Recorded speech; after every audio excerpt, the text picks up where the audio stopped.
Welcome back to Reimagining Redesigning with Antionette D. Carroll. I am lucky to be here with the wonderful royalty queen, Merle McGee. No, it's like, of course, I think we're going to talk a little bit about how we met, but I just have to say, when I met Merle, it was when I had the privilege to go to Amsterdam with Bloomberg City Lab. And I'm, in a country that I don't really know.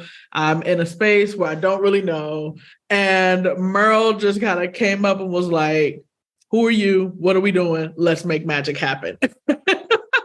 As you listen to this conversation and you hear our discussion, you will see why Merle is now one of my favorite people, period. And so, Merle, I am very excited for you to be here and share more about your work and what you're doing to reimagine, redesign. But first, I want to just say welcome. Thank you.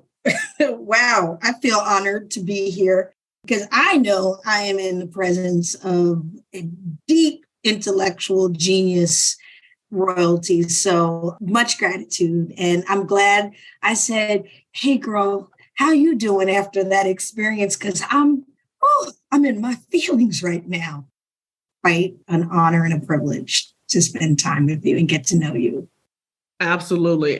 Just for a little grounding for folks, when we were there, we had the opportunity to see this beautiful theater puppetry performance that was created by refugees. And it was this enlarged young girl that's been traveling across the globe, bringing people together through kind of the visual experience of searching for their home and for their family. And we were able to walk through Amsterdam having that moment. And we, like, a few of us in the crowd are looking at each other like, are you experiencing what I'm experiencing?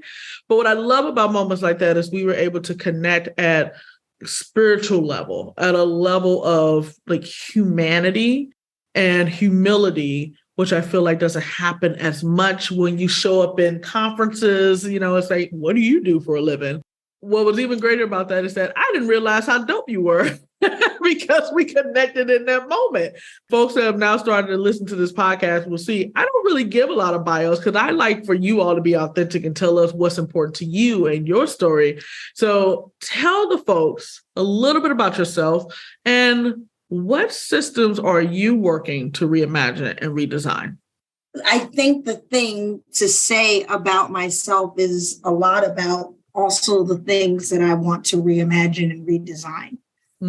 I am a person who is striving to experience the full humanity and to be experienced in my full humanity as a person on the planet, vis-a-vis my relationship with myself and others and the planet. For me, this journey around reimagining and redesign really just sort of began, I guess, as a young person who sat in a classroom. I was 8, third grade. My teacher say some things that I knew not to be true based on the experience I had of myself, of my family, of my community, and the lessons and the wisdom, right, passed on to me from my elders in my family that caused my very first sort of civil disobedience. Come on. And so I grew up in suburban New Jersey in the context of, just like a nice middle class kind of experience. I had the good fortune, though, of my grandmother's legacy in working to desegregate the schools in the town that I grew up in, to be able to have access to Black teachers.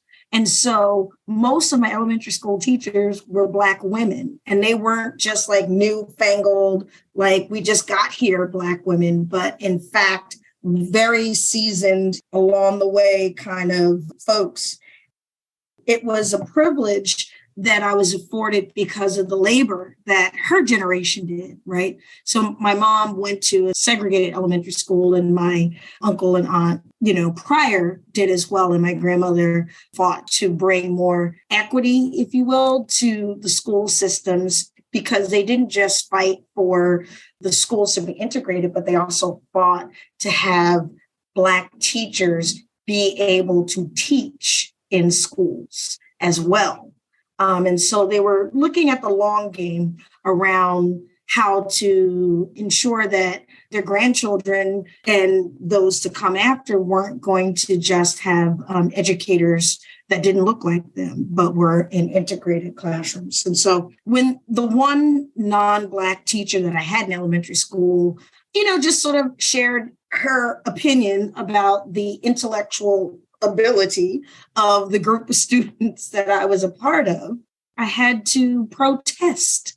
Now it got me sent to the principal's office, but I give my parents a lot of credit because they stood by me and they were like, what you not gonna do is damage this child's spirit with, lies about your attitude about Black folks, basically. For me, reimagining, redesigning a world where I have access to my full humanity and people get to be seen and experienced and cared for in their full humanity has really been the legacy handed to me from my grandmother and my grandfather and my parents. And so that's a little bit about, just sort of like how long I've been thinking about this ain't right, something wrong here. And not just that, but let's do something about it. Let's speak about it. And then later, as I've grown into adulthood, let's actually work to reimagine what we want the world to be or how we want to be in the world. Look, anytime a Black person says what you're not going to do, movements are about to happen.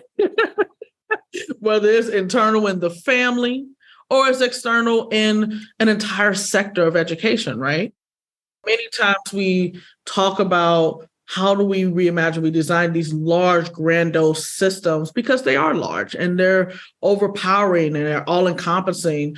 We talk about education as like a narrative and lively shaper. It impacts our perspectives about each other, our life expectancy, our quality of life. It's very large. And the work of your ancestors, the work of your family and the work you're doing going on is really looking at what does even that intervention at the city level, at a community level, what is the ripple effect of that to really sustain the impact over time and not just kind of that performative work, right? That's right. And I think it's important that we know that people are systems, people are institutions. They don't exist outside of us. We are and we represent institutions in our bodies all the time. There's no real division between the systems and institutions that we're seeking to transform or reimagine or redesign and ourselves. And, Grace Lee Boggs said, you want to transform the world, transform yourself. Mm-hmm. Exactly. So many folks I've talked to, they make it seem like it's pie in the sky. And it's like, these are made of people. Like That's right. It's literally made of individuals. And in your life, in your career, you have worked with multiple folks. You've worked with multiple systems. You've worked at YWCA. You've looked at Planned Parenthood. You're now doing the deep work at Everyday Democracy. How has these different spaces been similar and how have they been different when you've tried to look at how do you change the system sustainably for the better? I would say that all of those systems, right? And if we think about systems as particular fields or areas like education, and then they have different tentacles off of them, healthcare, all of those systems, what they have in common is a root of white supremacy and anti-Black racism. They have a root in the theft of land and the theft of people and the theft of labor. They have a root in hidden advantages for some based on race, class, right, and access that is a thread because those institutions and systems were created by the people who have these ideologies and beliefs. So, listen, I think everything has anti-Blackness in it. But I think that, that's a common thread. I think that there's also, again, the thread that there are people who are often inside of institutions and systems that are working actively to be complicit in, the system's ability to mete out less than stellar results for everybody. As much as there are those who are complicit, there's always a coalition or group of people who are looking to make them more just. And so I think institutions share those things in common on the biggest threads. And then, institutions, systems are like society. They have the norms. They have their norms and practices, the things that you see above the iceberg. We all know that reference, right? The iceberg and the things that happen below the iceberg. And for sure, the things that happen below the iceberg, the attitudes, beliefs, and assumptions are the things that ground those institutions. And so as I have thought about the work that I've been doing over the years, it is, yes, on some level to address the things that you see above the iceberg, but that the real transformative change that needs to be sustainable happens in the places and pockets where it's not so visible. The hidden norms that shape how people get viewed around promotion, right? Get viewed around performance and work style and ethics. It's also the norms and beliefs that drive how children, particularly children of color, get treated inside of educational institutions and systems, where the attitudes that shape the formation of our nation, right, are very much alive and well in the institutions, because they're alive and well in the people inside the institutions, because the people are the institution. Yep. You talked about the impact of race and class, in the institutions we're navigating, in the work that we're trying to dismantle and reimagine, right? Because I think dismantling, we talk about the kind of negative side, which is important, but, it shouldn't just be let's tear down. It's also, what does building up look like? What does it look like to shift power to build, right? In your organization at Everyday Democracy, so you are the president and CEO. And so in this space, you are directly looking at racial equity as a central focus. And I'm curious if you can elaborate on your organization's kind of efforts and roles to identify how to dismantle, how to reimagine I don't want to reimagine institutional racism, but reimagine what is separate or opposite of anti-Blackness and institutional racism, as well as like your commitment to centering racial equity in all aspects of the work that you're doing. Well, and I love that question, because I don't think you have everyday democracy, right? If we were to take it from being the name of an organization to democracy every day, right? I don't think we have everyday democracy without the acknowledgement that as a nation, we've only been on the journey for the last 60 some odd years towards building a multiracial democracy. We've been a multiracial society since before 1619, right? Lots of groups here, even before people were categorized by race. There's been a multiracial society, and we have been navigating our ability to be in each other's lives and world, right, from that time. But this business of building a multiracial democracy, and dare I say, a multiracial democracy that's inclusive, right, that is rooted in recognizing that the business of building that multiracial democracy must include reckoning with who we are and the founding of our nation and some of the core attitudes and beliefs that have driven, this nation to civil war, right? And to the kinds of retrenchment in the commitments to racist ideology that we've seen, really since the Black guy got elected. I mean, there was an increase in hate crimes and hate groups when President Barack Obama was elected, right? That's right.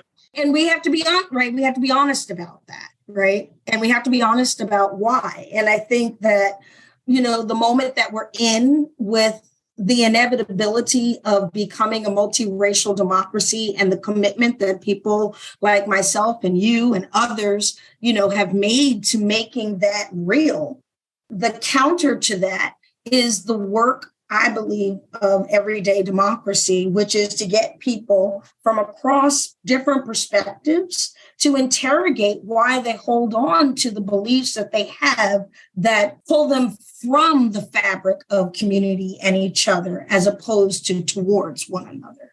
That what are the attitudes and beliefs, and what are you holding on to? And why are you holding on to those things in service of what you believe, I guess, you gain? And so the work of everyday democracy is really about bringing people together in a formal and structured way to be in community with one another, to grapple with the more challenging elements of what it means to try to govern ourselves and how to show up and be with our neighbors, right? Because all politics is local, right? All democracies are local. How do we get into right relationship with one another is a part of the work and the journey. And for us, we believe it's important for us to be able to name the conditions that created where we are today, to see those with clear eyes, to take responsibility for not just what had happened, as people say, right? But also what will happen, because we're making a commitment to doing something different, to engaging different, to divest from a white supremacy culture, right? The myth of self-importance based on gender, based on sexual orientation, based on race, based on class, like based on ability. One of the earliest and most clear isms that this nation hasn't really sort of grappled with is ableism. And the intersection of identities and ableism as well. Exactly, right? And I see that as foundational as theft of land and theft of bodies and labor, because if in fact the classification of good bodies is tied to productivity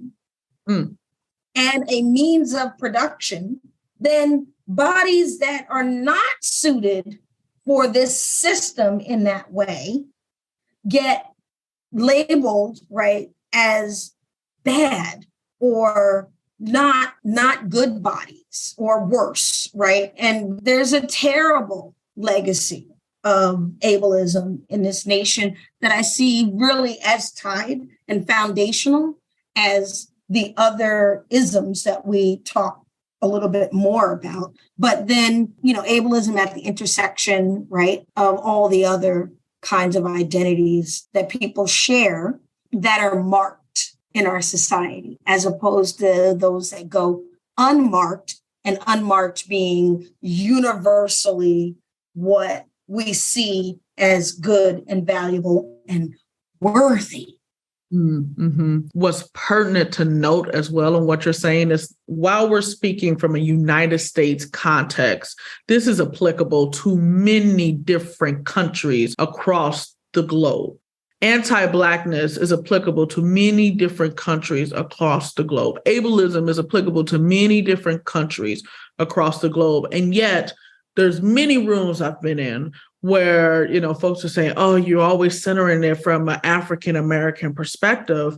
But we saw with the murder of George Floyd that the movement was global. It was not just a United States conversation. And when I still show up in spaces, I'm very honest that I am coming from the perspective of a person in the United States, because we love to go in other countries to tell them what they need to fix and what they need to do, but don't ever want to look in our own backyards and say, what are the things that we are going to change, right?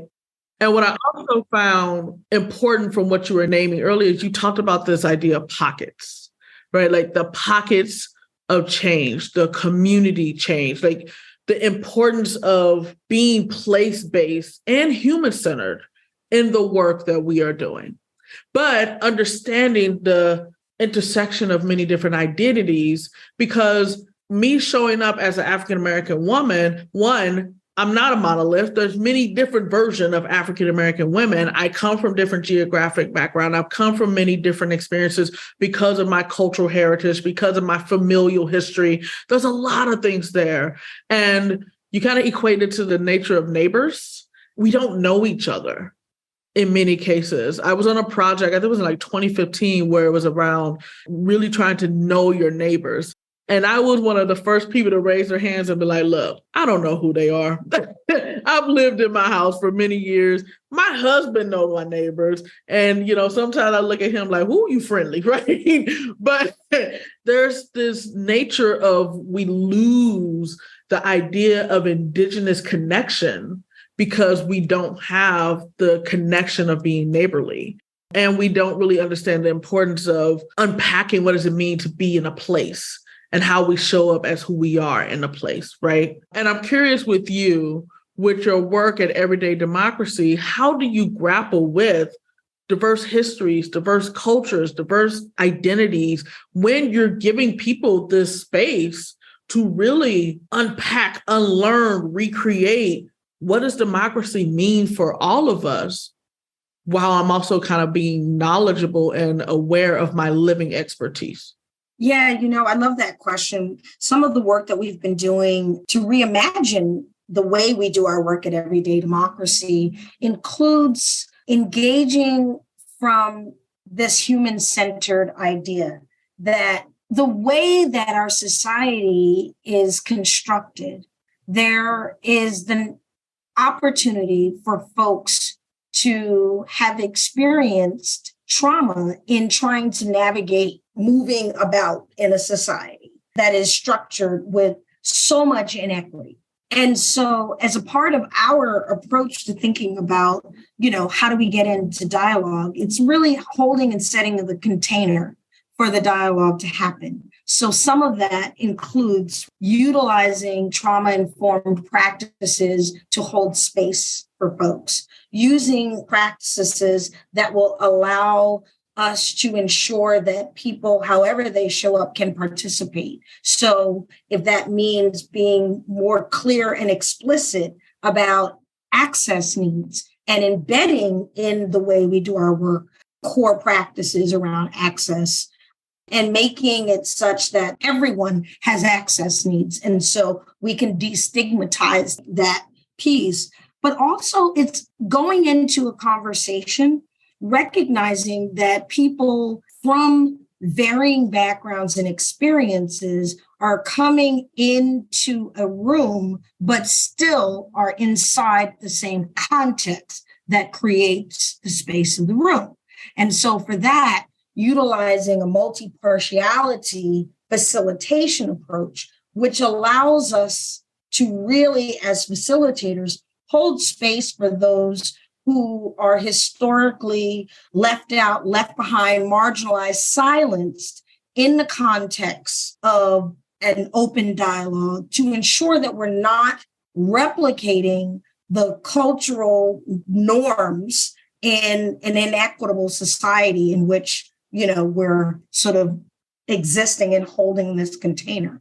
So the work really for us has been about really recognizing what does it mean to create that kind of space as facilitators, right, on that technical level, the multi-partiality, the trauma-informed and all of that, but then also just to think more about the fact that people are moving sometimes from trigger to trigger, and sometimes the responses are just triggered responses. And so we've circumvented not only our rational mind sometimes in these heated conversations or debates or whatever, but we've also circumvented our heart, which is the center of where we have the opportunity to exercise empathy and compassion in the face of observable harm. I live in New York City. I have been trained over the last 30 some odd years that I've been here to every day override some level of empathy that I have about the economic inequality that exists in this city. Right. That for me feels like an important place to lean into as an organization, but also as a society that is now sort of disembodied in our connection to our hearts and our empathy, right, for one another, and dare I say, for ourselves. Yeah. So the work of the dialogue, work for us is around, yes, how do we get groups of people together to solve civic problems together that wouldn't normally come together to think about these things? But also our work that we're building is how do we bring people together to have the conversations that have been the stumbling blocks to this nation being able to move forward and towards a multiracial, intergenerational, interdependent democracy that recognizes really the philosophy of Ubuntu, that leans into recognizing that we are tied together, we are inextricably linked.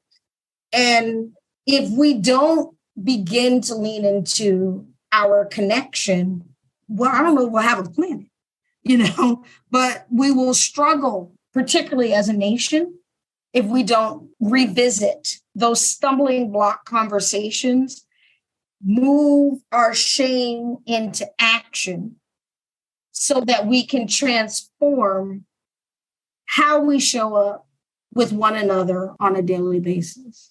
Now, it's interesting because, you got to the point around the action, right? Because in my work, we talk about how language setting is the first step of any equity-centered, community-centered work, but we also talk about how do you build humility to actually become empathetic? What does it look like to really kind of unpack what you are carrying with you, what you are giving to others, and vice versa, right? Like that is a key component, especially even when you think about the role of power and positionality before you can even get to the action part.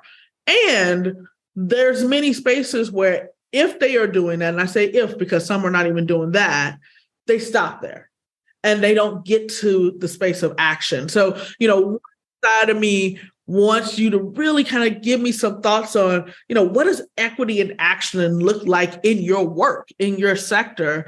But then you also got into the independent democracy part, and maybe these work together because we actually, for the last few months, have been working together with, you, myself, some of our young leaders at Creative Reaction Lab, dope activists and leaders and creatives from across the country have been reimagining, redesigning what does democracy look like through the lens of interdependence? And how do we develop framework and guidance to get us to that space? And what I love, and it is still a work in progress because it always will be, but how differently we all approached it to think about, one, should we even be calling it democracy? Is that the goal, right? But then also, what is the role of nature? What is the role of animal and organic life? What's the role of us and, the history of it, right? And so one side of me wants to go there, and then the other side of me wants to go to equity in action. So I'm going to have you pick which one do you want to dive deeper into? Now, I can't promise I won't go back to the other one because I'm not going to let you off the hook. But yeah, what I'll say about equity in action is people need to know what it means. Yes. We all remember when the work came out around sort of describing habits of white cultural norms or dominant norms, that white supremacy, whatever it was called, I can't remember exactly now. And people were like, okay, so if we write something down, that's white supremacy. Yeah, like the characteristics of white supremacy to my spoken, beautiful work. We use it in ours, but yeah. Yes, right. Obviously, I'm not trying to minimize that because I believe that the work was seminal in the same way that Peggy McIntosh's Unpacking the Invisible Knapsack, yes, right, was pivotal in that conversation, particularly around finally doing a thing that felt important to name, which is whiteness as a pathology. Mm-hmm. And when I say whiteness as a pathology, I mean the belief in the idea of whiteness and what it comes with, right, as the pathology, not people, right?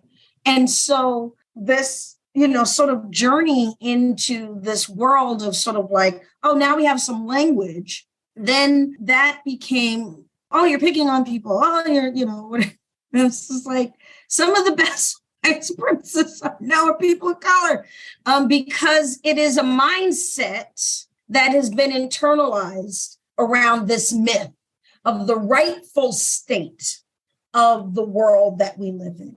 And so when I think about equity in action, some of that work is first and foremost challenging and busting that myth that the inequity that we see in this ideology, in this pathology, is the rightful state that should be. So that's the first thing, right? Because the idea of normal and neutrality, right? Like right, exactly. Common sense, all of that, right? Yeah, exactly. So this first part of the equity work is, right, sort of tackling this idea that, hey, this whole thing is a social construct that has material impact. So I'm not saying it doesn't matter. What I'm saying is it is constructed, right, for a very particular purpose. And if it has been constructed, it can be deconstructed. Yes. In that part of the work, you kind of then think about, well, what does it mean to dismantle oppressive systems? Well, as you alluded in the beginning of the conversation, you could take a wrecking ball and you could knock everything over, and then everybody's just standing in rubble. Yep. And that's a thing. That's what some people want, Yeah, some people want that.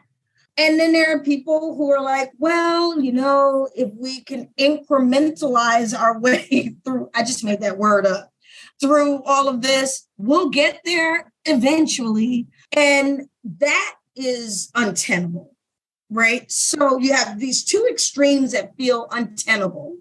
And then I think the third way is what you started to allude to before in our conversation, which is that we can dismantle systems of oppression as we build systems of equity and more just in how they function and operate for folks. Now, have you ever seen them do something called point a building? Have you heard of that? No, I actually haven't. No. Okay, so what I understand pointing a brick building means is that sometimes you have a leak in a building in the bricks, in the section, you can't find it, whatever. They will take each brick out, put whatever they need to, put there to cover, and then put the new brick in. And they do it brick by brick. So they're not tearing down the building, but they are reconstructing the building brick by brick as they are dismantling the pieces that are failing, or the grout or whatever the stuff is that go in between the bricks have eroded and allow water in. And that's the process, is that, to take a brick out, put another in, and so on and so forth. And so the question always needs to be, what are you building? Yes. What are you building? Because I think that has been a little bit of some of what I think happened in 2020, where there was righteous rage and then the subsequent sort of reckoning of the nonprofit sector. And what the sector was reckoning with was power, how it was held, how it functioned, how it operated, and what were we going to do with it?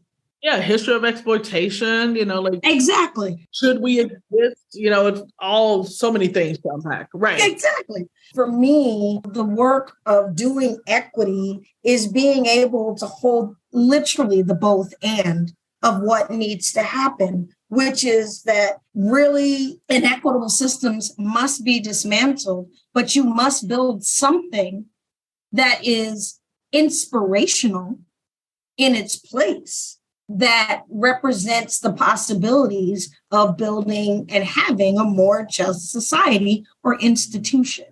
Yes, yes. Oppression doesn't beget oppression, essentially, right? It's kind of like it's your right.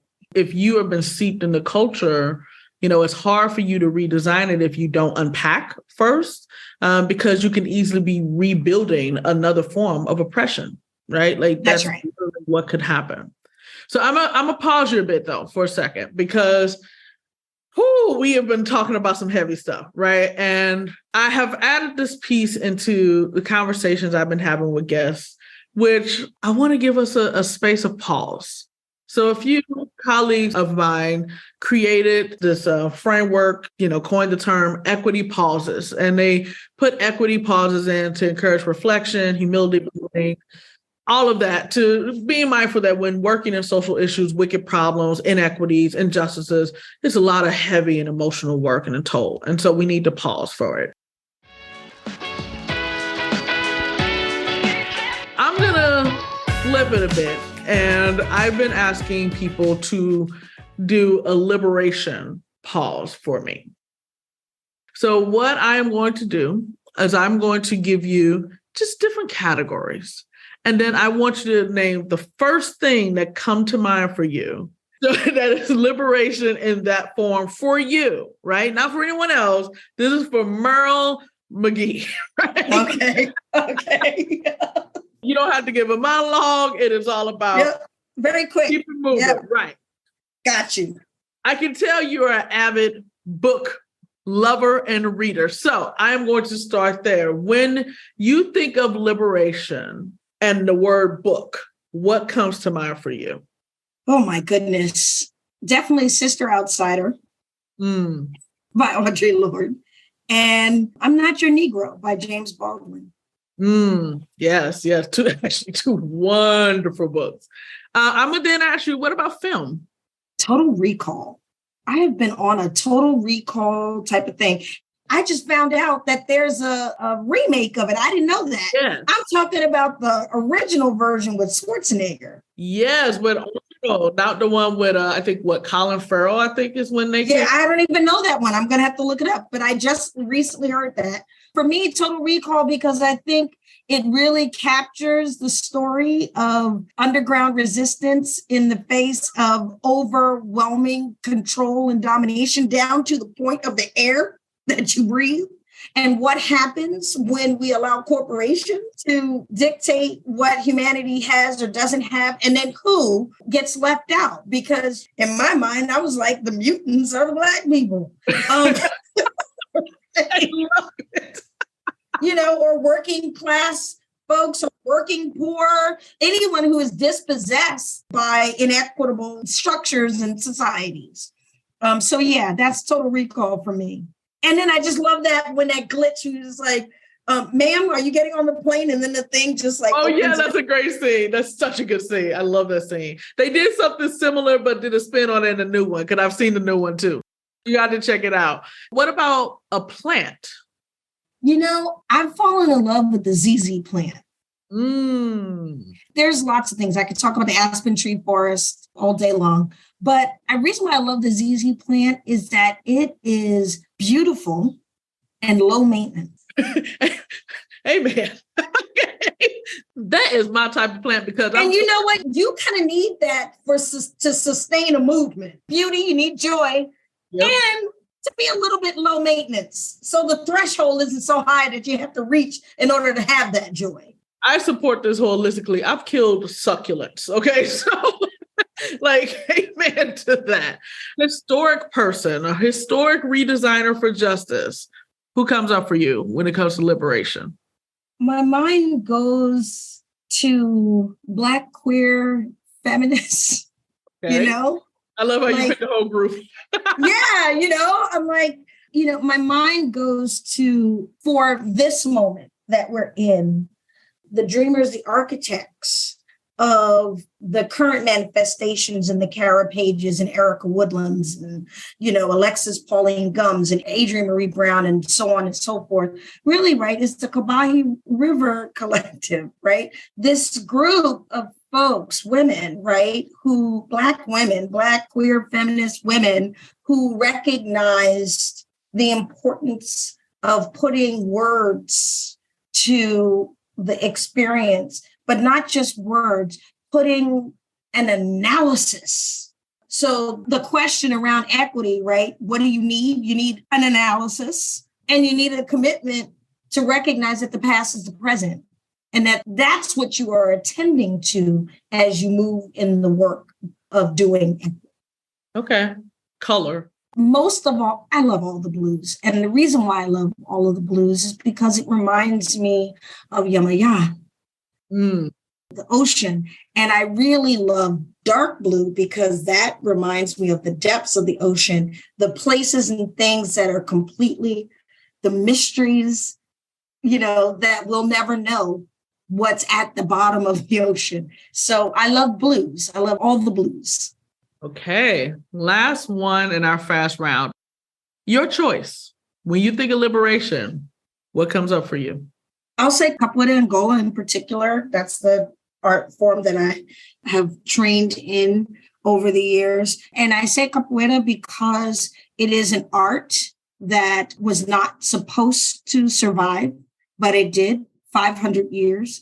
And the fact that people are playing capoeira Angola and Afro indigenous martial arts, but an African art, martial art all over the world.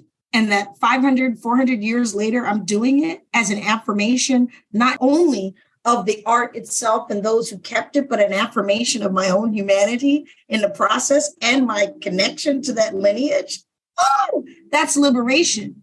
Capoeira is este livre de sistema opressor. Like, it is the liberation. Look, I'm about to go to class with you. Like, we're about to go together. I love it. That brings me so much joy. Like, you're bringing my liberation and just like bringing that history in. And that, yeah, I always love the way you all answer these questions. That brings me so much joy. So let's just jump back in, right? Thank you for taking the liberation pause with me. Back to the point you brought up about pointed, right? Like the pointed and the bricks and going brick by brick. So it reminds me a bit of what I talk about a lot around how equity to me is cathedral building.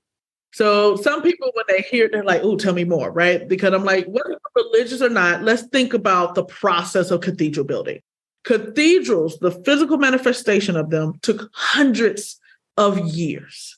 And the individuals that created and the first plans and were laying the first bricks and using the different mortars and materials, they understood that they would never see the final piece, but they believed in the work so much that they understood the role that they were playing. But also, like these physical buildings, if you don't sustain them, if you don't take care of them, it deteriorates over time. That's how I view equity, because some people talk about equity like it's a stopgap. Like, we have an equitable society, check, right? But we see that even with what's happening in policy, where people assume that certain policies can't be overturned. And that's the work of equity, is that this is a sustainable approach and work that started with our ancestors and will continue with our descendants, right? And so with that, I'm going to ask you an ambiguous, but I feel like you can handle it question. So thinking about the idea of bricks, thinking about the cathedral that is equity, what is your brick in the cathedral of equity? And I love that you put it that way, because one of the things I always try to tell people is get in where you fit in. You can't be the ceiling, the wall, the gargoyle, you can't be all the things, right?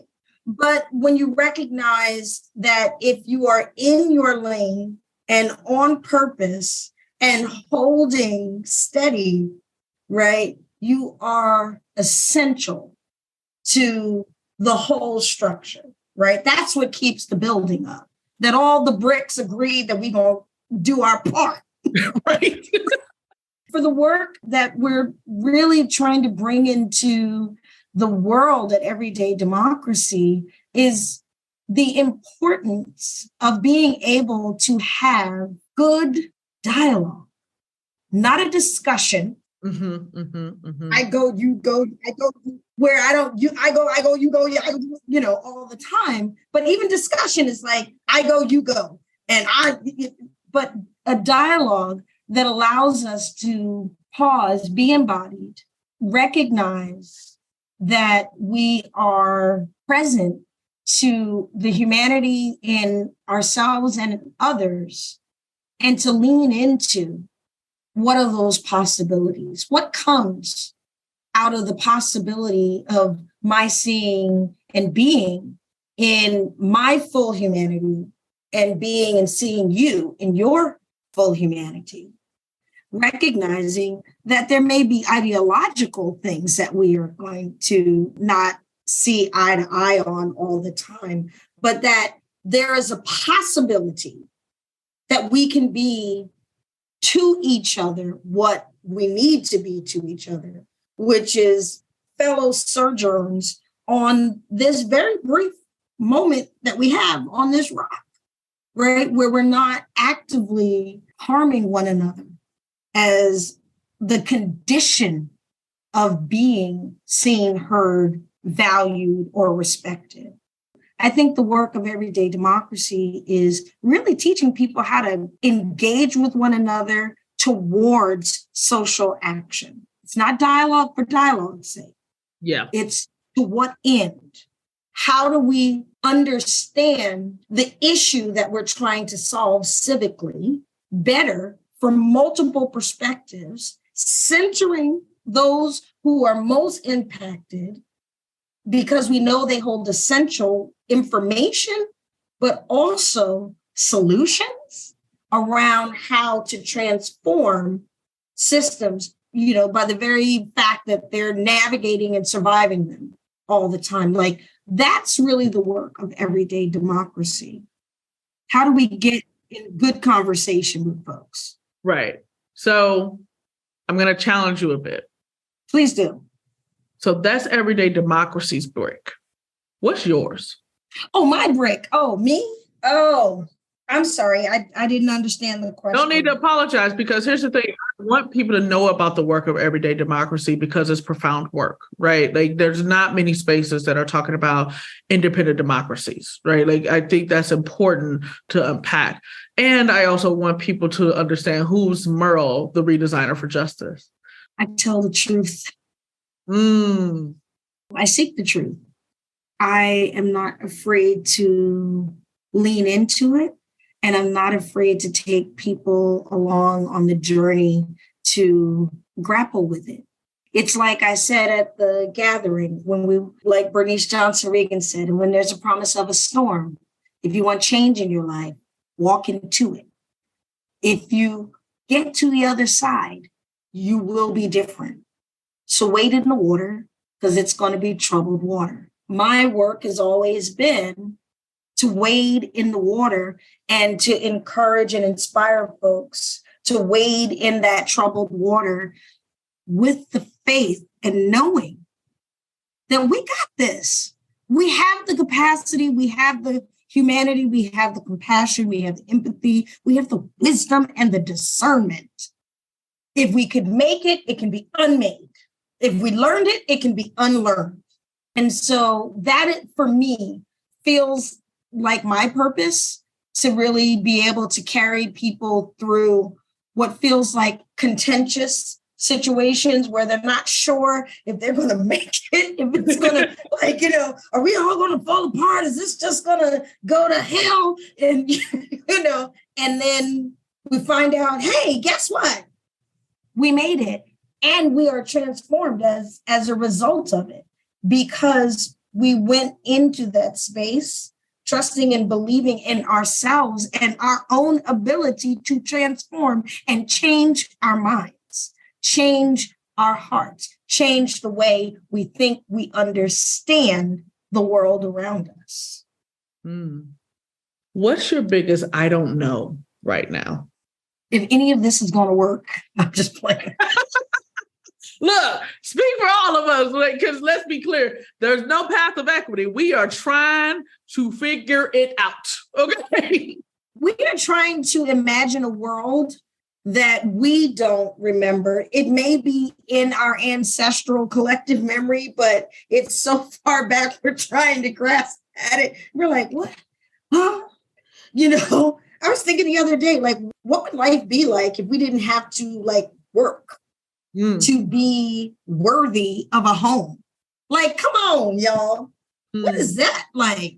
That's wild. So I think that the biggest I don't know is what I think anybody would, I guess, say in the moment where a lot of things are in flux. We have never, to my mind, been in the moment that we are as a nation today as we have been since 1865, when we got to make a decision about how we wanted to move as a society, and they made a choice, a great one, went on record with that, right? But I think we're back at that moment where we're getting to have a chance to decide, do we want to build this multiracial, intergenerational, interdependent democracy, or do we want more of what we have, which doesn't work for a huge swath of people?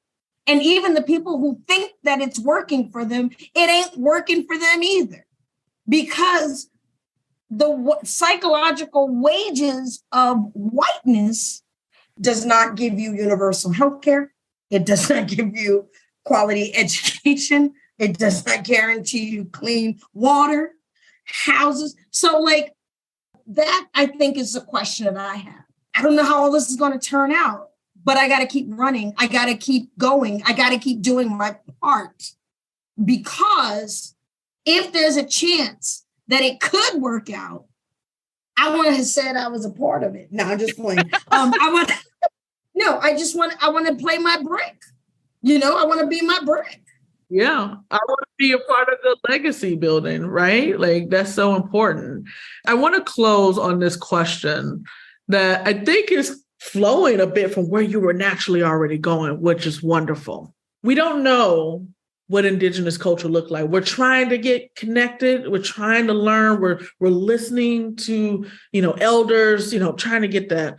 And 100 years from now, our descendants may be thinking the exact same thing. So I'm curious for you. Let's imagine we're in the year 2123.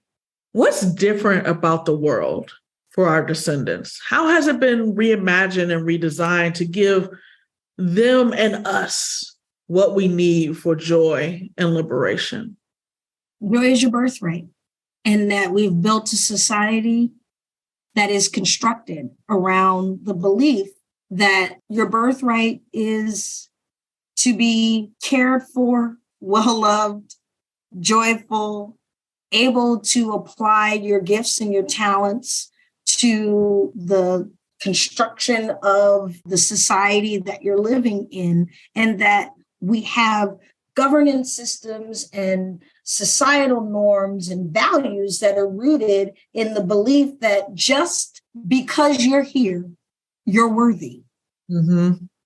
Mm-hmm. That's what I would wish. What's possible stems from that kernel of truth.